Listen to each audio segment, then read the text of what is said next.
The sun hung low over the dusty plains of Crescent Gulch, a small frontier town surrounded by golden fields and wind-swept mesas. The streets were quiet that afternoon, the kind of silence that only the desert could offer, heavy, humming, alive. Horses stood tied outside the saloon, flicking their tails lazily, while a few ranch hands leaned against the railings, watching life pass by in slow motion. Down the road came a woman, her boots kicking up the red dust with each step. Her name was Clara Monroe, a widow traveling westward in search of a new beginning. The train had dropped her at the last station 20 miles east, and she'd ridden a hired wagon through rough trails, alone except for her small trunk and her purse, the one thing she kept close at all times. It carried not only her few savings but a small silver locket, the last memory of her late husband. Crescent Gulch was meant to be just a stop, a night's rest before she headed further west to join a friend who promised her work on a ranch. But fate had its own plans. The town's main street stretched before her, lined with wooden storefronts, a general store, a barber, a saloon with swinging doors, and a sheriff's office that looked abandoned more often than not. Life moved slow here, but danger never stayed far. As she stepped toward the boarding house, Clara noticed a figure leaning against the corner near the stables. A man tall, with a black hat pulled low over his eyes. He looked up briefly, then tipped his hat, revealing a faint scar running down his cheek. Something about him set her on edge. She clutched her purse tighter and kept walking. Moments later, the sound of footsteps behind her quickened. Before she could react, a hand shot out, grabbing her wrist. The bandit's voice was low and sharp. He tried to snatch her purse, confident she'd do what most women in the West would, scream and surrender. But Clara Monroe wasn't most women. With the instincts of someone who had survived loss, hardship, and long miles alone, she swung her arm and struck the man square in the jaw. The purse strap tore in his grasp, but she didn't let go. Instead, she yanked it back and drove her knee upward, hitting him where it hurt most. The bandit cursed, staggering back as she took a fighting stance, her eyes fierce, her breath steady. For a moment the street froze. The shopkeeper, the horses, the men outside the saloon, everyone watched as the woman in the brown travel dress fought off a thief with nothing but grit and fury. The bandit drew a knife, his pride wounded more than his body. But before he could move forward, the sound of heavy boots echoed down the street. From the saloon doorway stepped a man, broad, shouldered, sunburned, wearing a weathered duster coat that spoke of long rides and longer battles. His revolver gleamed at his hip, but his eyes were calm, blue as the desert sky after rain. He watched for a moment, almost amused, as Clara landed another blow with her elbow, sending the knife spinning into the dirt. The bandit turned to run, but the stranger moved faster. In one smooth motion, he drew his revolver and fired a single shot into the air. The echo bounced off the buildings, sending the thief sprawling face, first into the dust, hands raised. The man holstered his gun and walked toward Clara, his boots crunching against the dry ground. The townsfolk began to whisper. The cowboy looked at her purse, still clutched tightly in her hands, her chest rising and falling with exhaustion and pride. A faint smile touched his lips, not of mockery, but admiration, and though no words were spoken, the air seemed to hum with the beginning of something unexpected. He tipped his hat again and gave her a small nod, the kind that meant respect, not pity. As the sheriff finally ambled out from his office, half awake and confused by the commotion, the cowboy stepped back and let him take the bandit away. Clara adjusted her hat, dusted off her dress, and glanced once more at the man who had appeared like a desert ghost to help her finish the fight she had started. Something about him felt familiar, not in face, but in spirit. As she walked toward the boarding house porch, she felt his gaze linger for just a moment longer.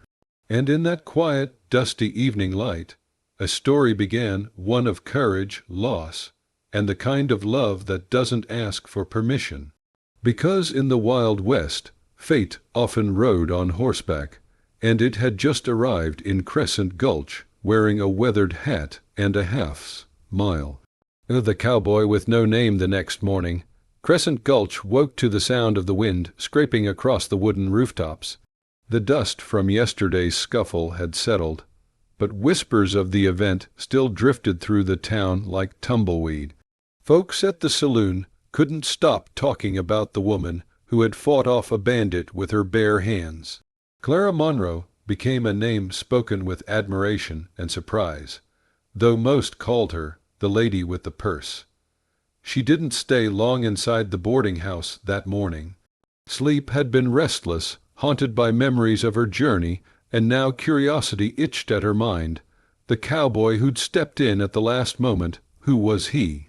She had seen his face only in passing, and yet it lingered in her thoughts like a ghost that refused to fade. Outside, the town was stirring. A freight wagon rolled down the main street, its wheels crunching over loose gravel. 2 children chased a stray chicken near the blacksmith's forge, their laughter ringing through the air. But the cowboy was nowhere in sight. Unknown to Clara, he was already awake, long before sunrise. He had ridden out of town briefly, into the canyons east of Crescent Gulch, where the rocks bled red under the dawn light. His horse, a tall chestnut stallion, breathed heavily as they climbed the narrow ridge. The man's name wasn't known to many, not even the sheriff, who'd seen him pass through before. Some called him Jack Wade, others simply the Drifter.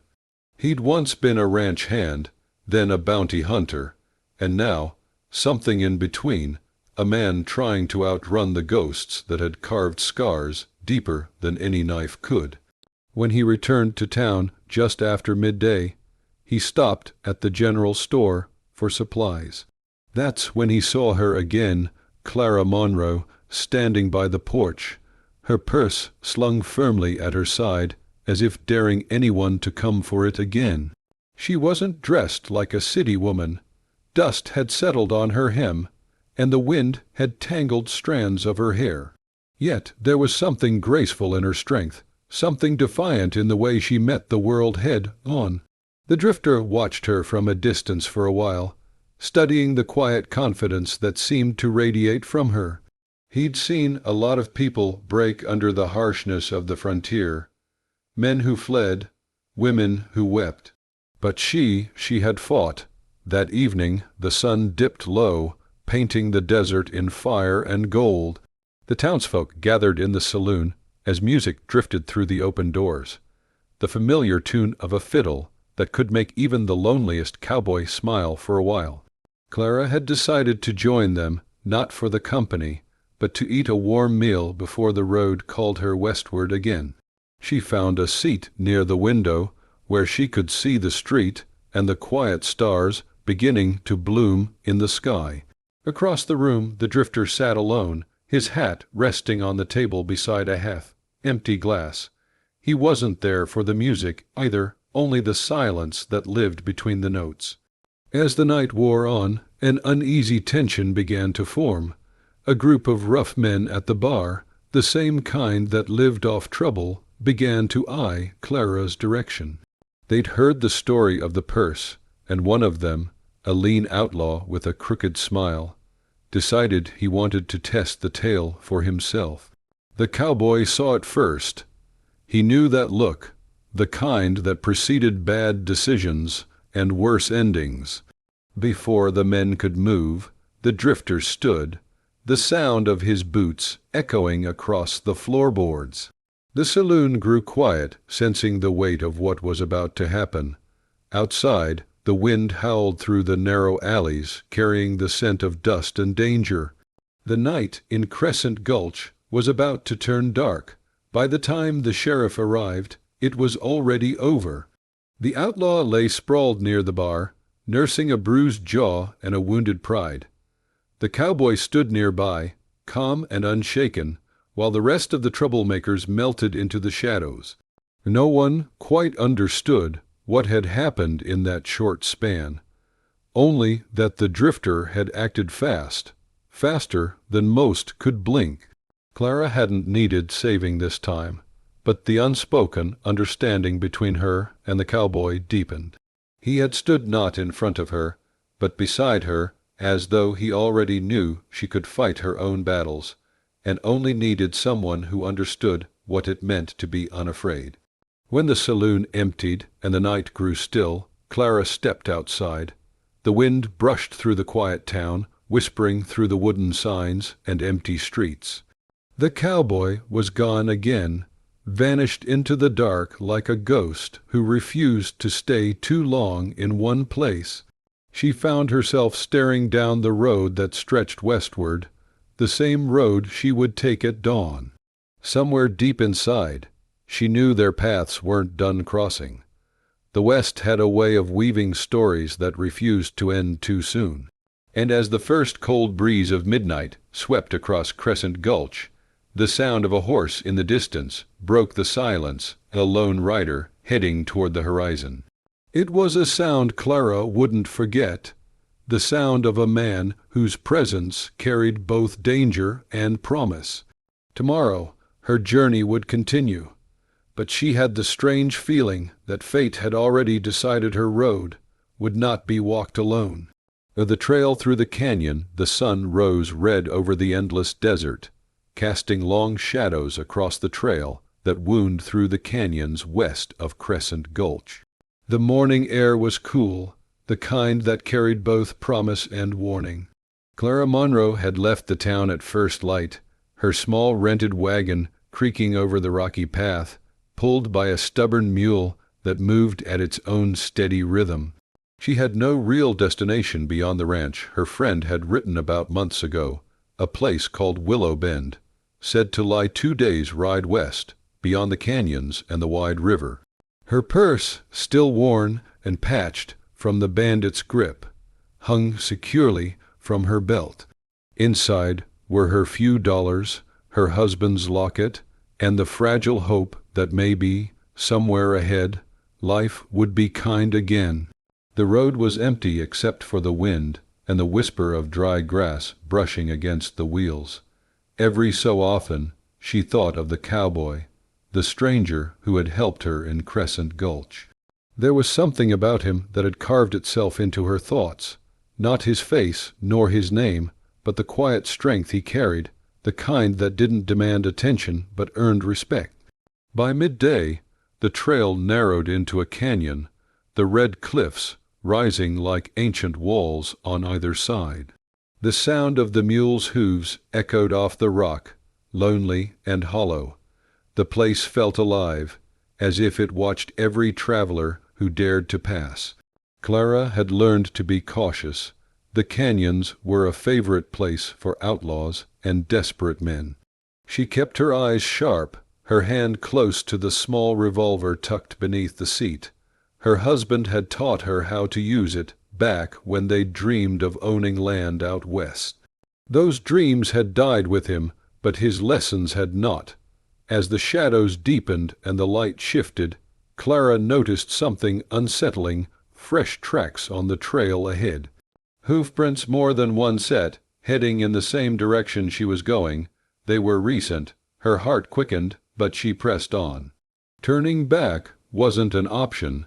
The canyon was too narrow to reverse the wagon easily, and daylight was slipping fast.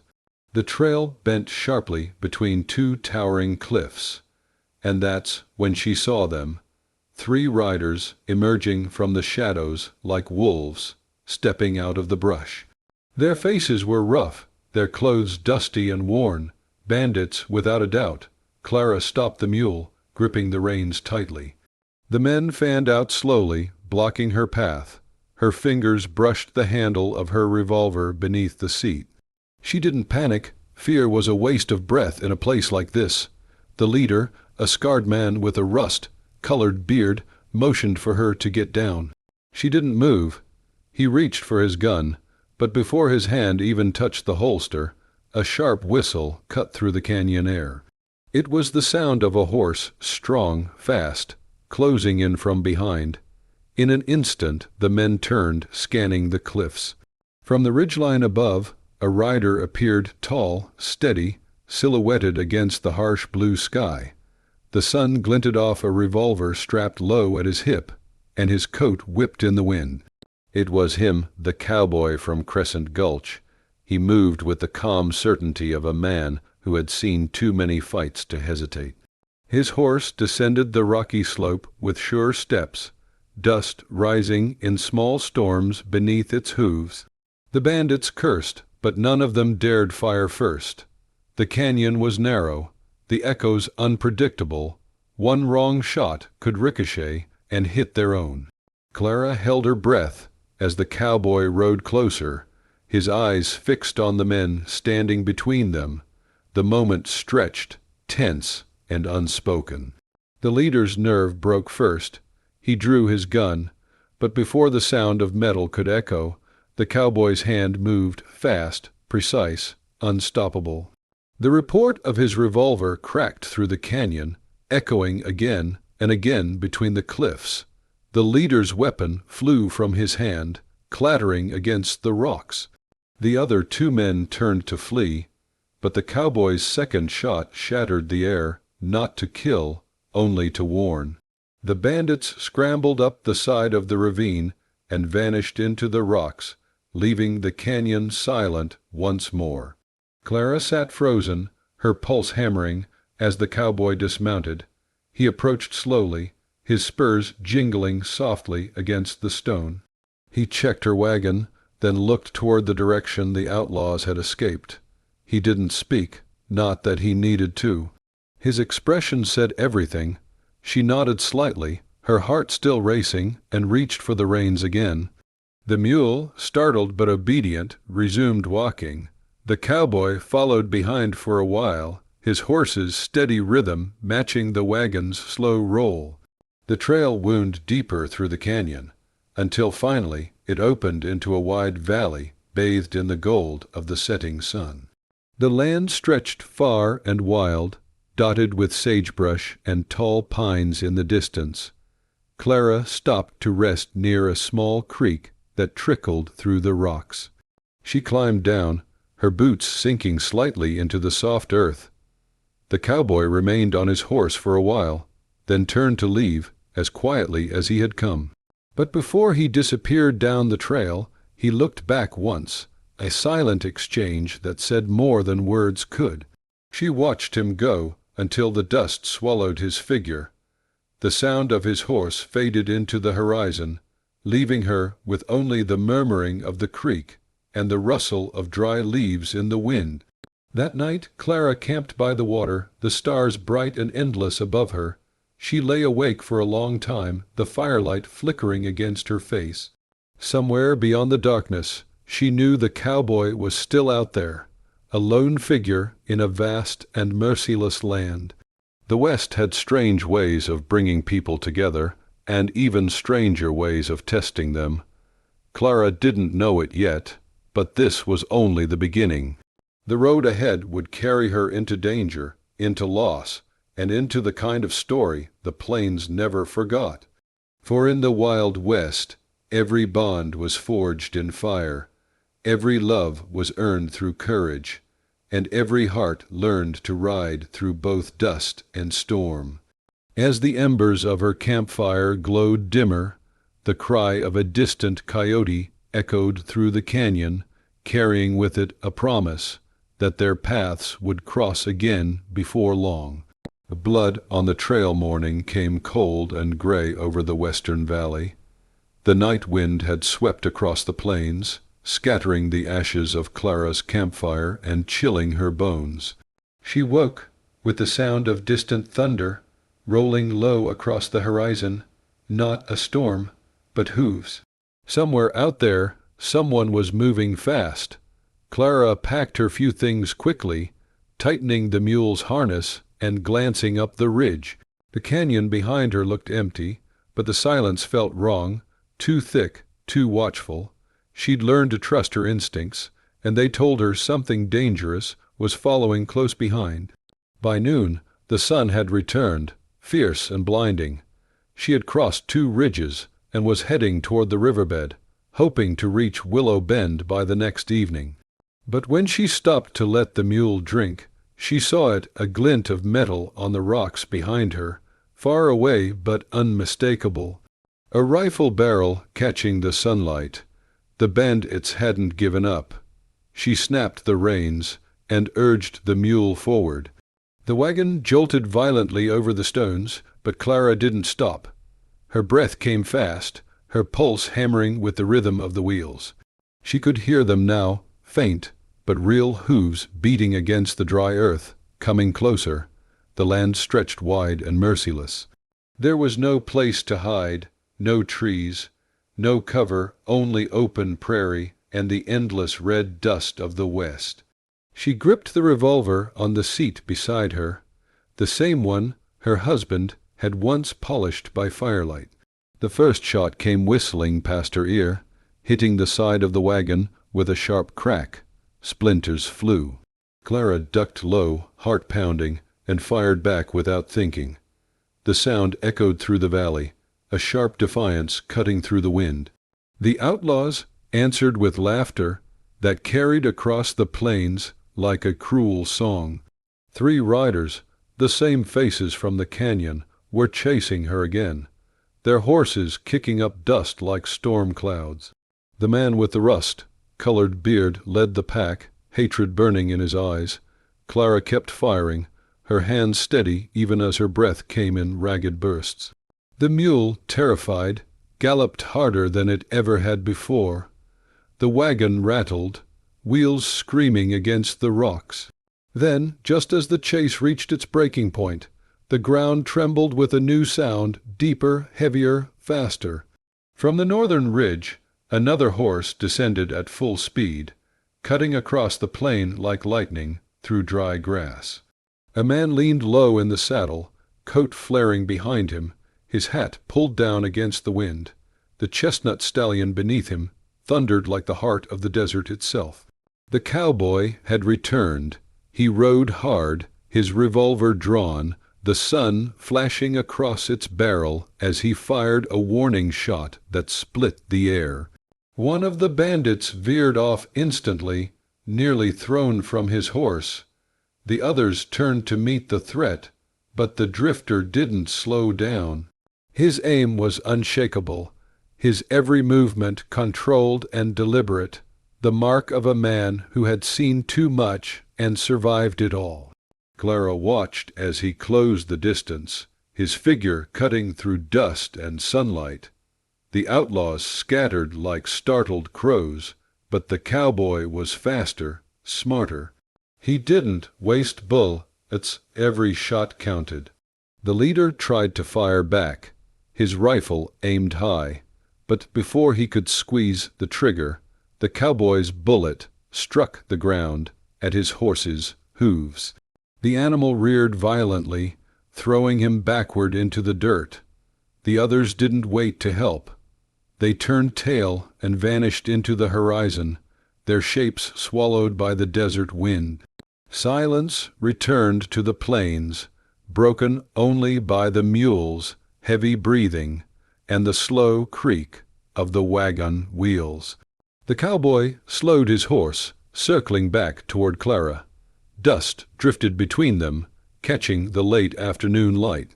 She watched him, the man who seemed to appear whenever the odds turned against her. He didn't ride like a hero, and he didn't look for thanks. He rode like someone who couldn't ignore a fight, not for glory, but because something in his soul demanded it. For a long while, neither of them moved.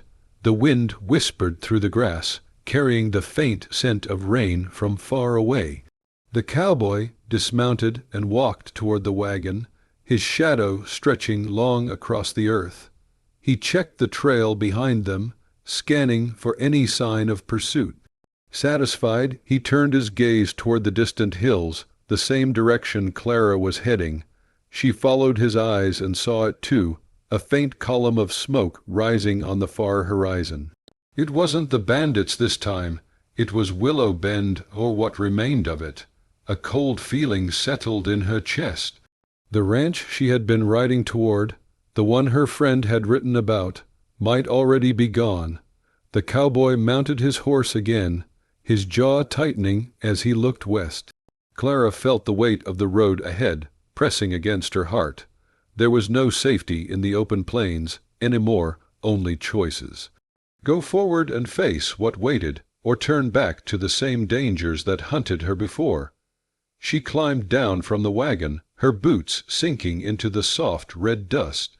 The cowboy's horse shifted restlessly as the air thickened with the promise of a coming storm. They stood like two silhouettes carved into the dying light, the woman who refused to yield and the man who refused to walk away. Somewhere between them, something unspoken began to take shape, a bond built not on words, but on the rhythm of survival. The sky above them darkened, streaked with violet and gold. A single raindrop fell, hitting the dust with a faint hiss. Then another. The storm was coming fast, and with it, whatever truth lay waiting at the burned remains of Willow Bend. The cowboy turned his horse toward the west, motioning for Clara to follow. The wind howled through the valley, carrying with it the scent of smoke and rain, a mixture that always meant trouble in the Wild West. Together they rode on, the storm chasing close behind, the promise of blood and fate drawing them closer to whatever waited beyond the hills. And as thunder rolled across the open sky, Clara Monroe felt something she hadn't felt in a long time, not fear, but purpose. The road was dangerous, but she wasn't riding it alone anymore. The ashes of Willow Bend, the rain came hard through the night, turning the dry prairie into a sea of mud and thunder. The storm followed them all the way to Willow Bend, chasing lightning across the horizon like a restless spirit. By the time they reached the ridge overlooking the valley, the sky had torn open, spilling its fury across the land below. What Clara saw made her chest tighten. The ranch she had been riding toward, the one her friend had written about, was gone. What had once been a cluster of wooden buildings and fenced pastures now lay in ruin, charred black and scattered. Smoke still rose from the wreckage, twisting into the storm like ghostly fingers. The air smelled of ash and rain and something far worse, loss. The cowboy stopped his horse beside her, his expression unreadable beneath the brim of his wet hat. He'd seen destruction before. The frontier was full of it. But even he couldn't shake the silence that hung over the valley like a curse. They descended slowly through the rain, the wheels of the wagon sinking deep into the mud. Each turn of the trail brought them closer to the truth, and the closer they came, the heavier the air grew. When they finally reached the remains of the ranch, the fire had long burned out. The main house was nothing but a skeleton of beams and smoke, stained walls. The corrals were empty, the ground littered with broken boards and the smell of burnt hay. Clara climbed down, her boots sinking into the soft, wet ground. Her breath trembled as she looked around, searching for any sign of life. She found none. The rain fell harder, blurring the edges of the scene. The cowboy moved through the ruins, his hand resting near his revolver, not out of fear, but habit. He had a way of reading silence, and this one spoke of something deliberate. The fire hadn't been an accident. The blackened posts bore bullet holes, and the ground was marked with hoof prints heading north. Whoever had done this had left in a hurry, but not before making sure nothing living remained. Clara found what was left of the ranch's sign half, buried in mud. The carved letters Willow Bend were cracked down the middle. She knelt beside it, tracing the edges with her fingers. Her heart ached not only for her friend, but for the dream this place had once represented, a dream she had shared once, too, with her husband before fate had taken him. The cowboy stood a few yards away, staring at the hills beyond the ranch. His jaw tightened. He recognized the pattern, the same kind of trail, the same kind of cruelty. These weren't just thieves.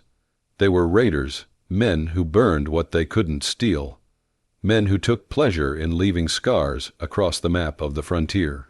For the first time since she'd met him, Clara saw something fierce and personal flicker in the cowboy's eyes, not just anger, but memory. He had known men like these before. Maybe he had hunted them once, or maybe he had lost something to them himself. The wind howled through the charred beams, carrying the faint rattle of loose nails.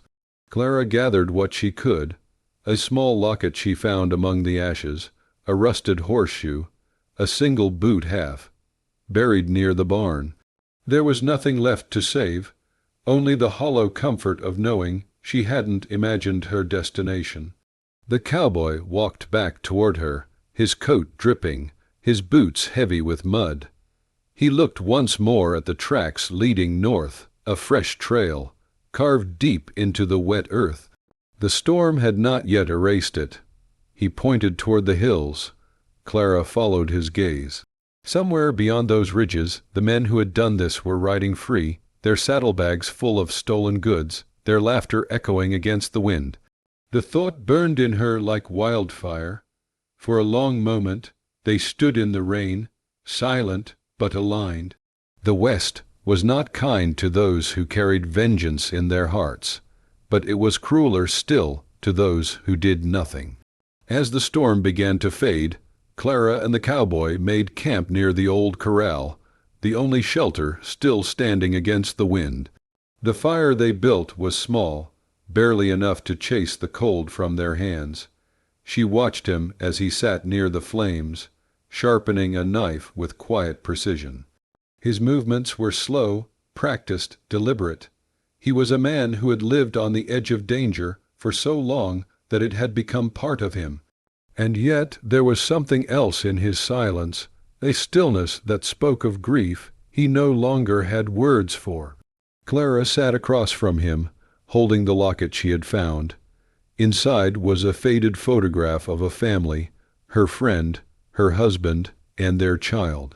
The image blurred with rain and soot, but the love in it remained untouched. The cowboy glanced at the picture briefly, then looked away, as though the sight of it stirred something buried deep within him. That night neither of them slept much. The rain eased to a soft drizzle, and the fire burned low, its smoke rising into the dark sky. Clara listened to the distant rumble of thunder, her thoughts circling like vultures. When dawn finally broke, the sky was pale and bruised, streaked with gold and gray. The cowboy was already saddling his horse. He had followed the trail north on foot before sunrise, just far enough to confirm what he already suspected. The raiders were heading toward the high mesa, a desolate stretch of land where outlaws often hid. When he returned, his coat was dusted with red clay, and his expression had hardened into something cold and determined. Clara understood before he spoke. He was going after them. The West did not forgive easily, and neither did those who had lost everything to its cruelty. Clara looked toward the north, where the trail disappeared into the misty ridges. The choice before her was clear: turn back to safety, or ride forward into danger. But the West had already taken enough from her, her heart, her husband, her home, all stolen by the same kind of men who now rode ahead, laughing in the storm's shadow.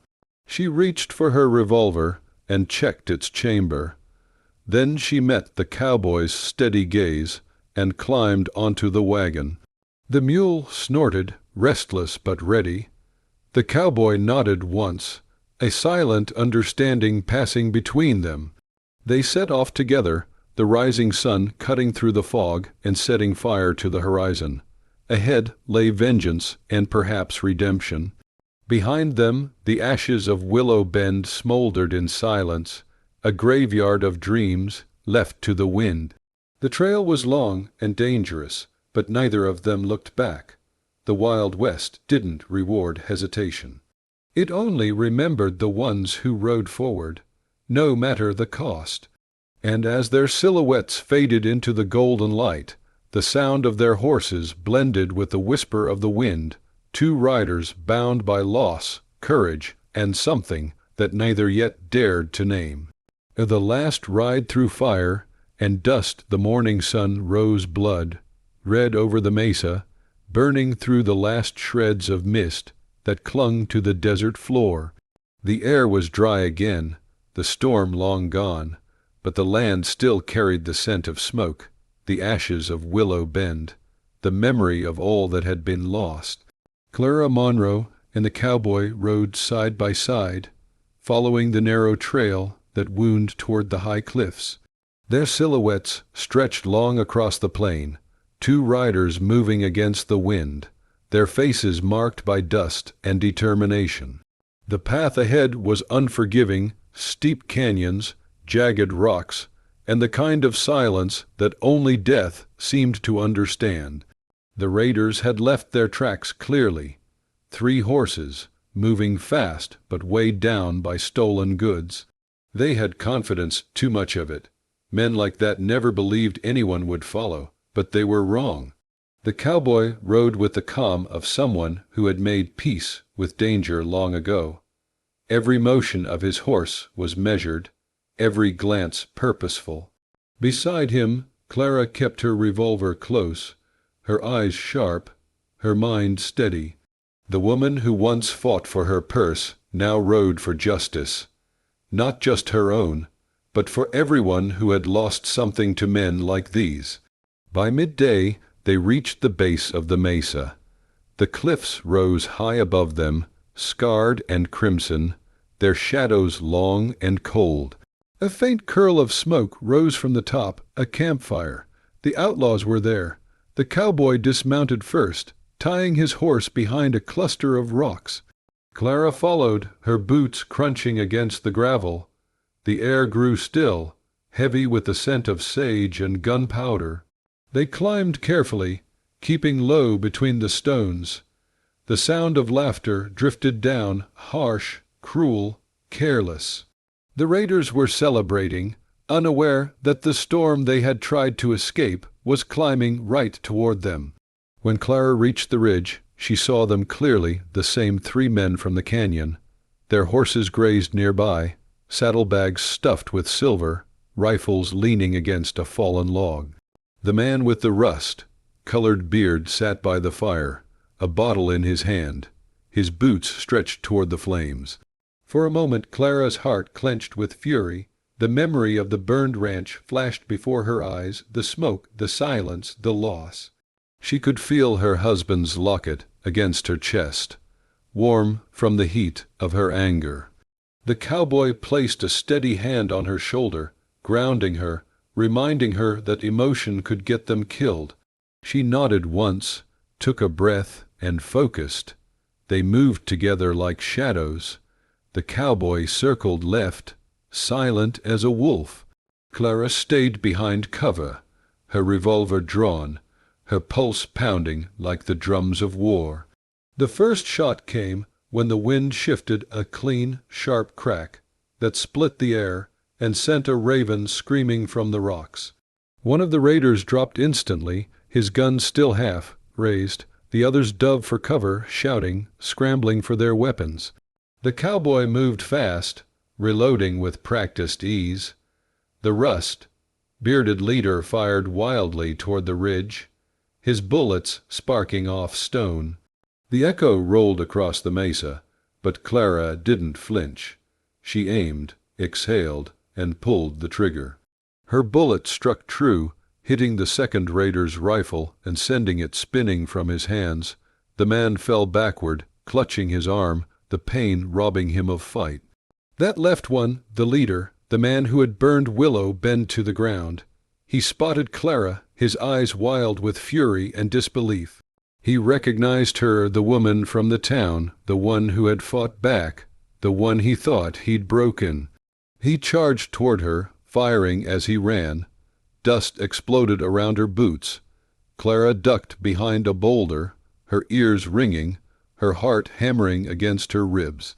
The world narrowed to sound and breath, gunfire, wind, and the faint rhythm of the cowboy's boots behind her. The outlaw reached the ridge, his revolver empty. He drew a knife instead, his face twisted in rage. Clara stepped out from cover, steady and unyielding, her revolver raised. For a moment the world held its breath. Then the cowboy's shadow moved through the dust. The last shot echoed through the mesa, rolling down the cliffs like thunder.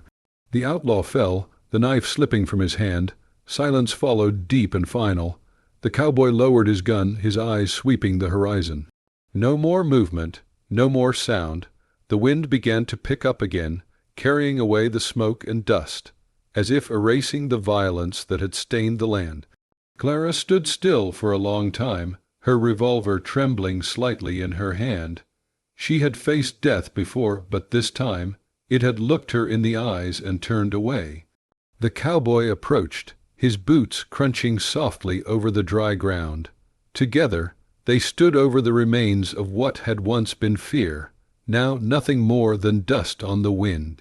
As the sun sank low, they buried the fallen near the edge of the mesa, not out of mercy, but to mark an ending. The West didn't believe in forgiveness, but it respected finality. When it was done, they mounted their horses again. The horizon stretched wide before them, endless and red. The trail back to Crescent Gulch shimmered beneath the dying light, golden and uncertain. They didn't speak, there was no need. The silence between them was full of battles fought, losses avenged, and something new, fragile, unspoken. The kind of bond that wasn't built on words, but on shared scars. As they rode down the long trail, Clara felt the weight she had carried for so long begin to lift. The woman who had once fought for her purse had fought for much more, her pride, her freedom, her future. And beside her rode the man who had seen that fire in her from the very beginning. When they reached the valley, the first stars began to pierce the twilight sky. The cowboy slowed his horse and looked west, where the land stretched toward the unknown. Clara followed his gaze.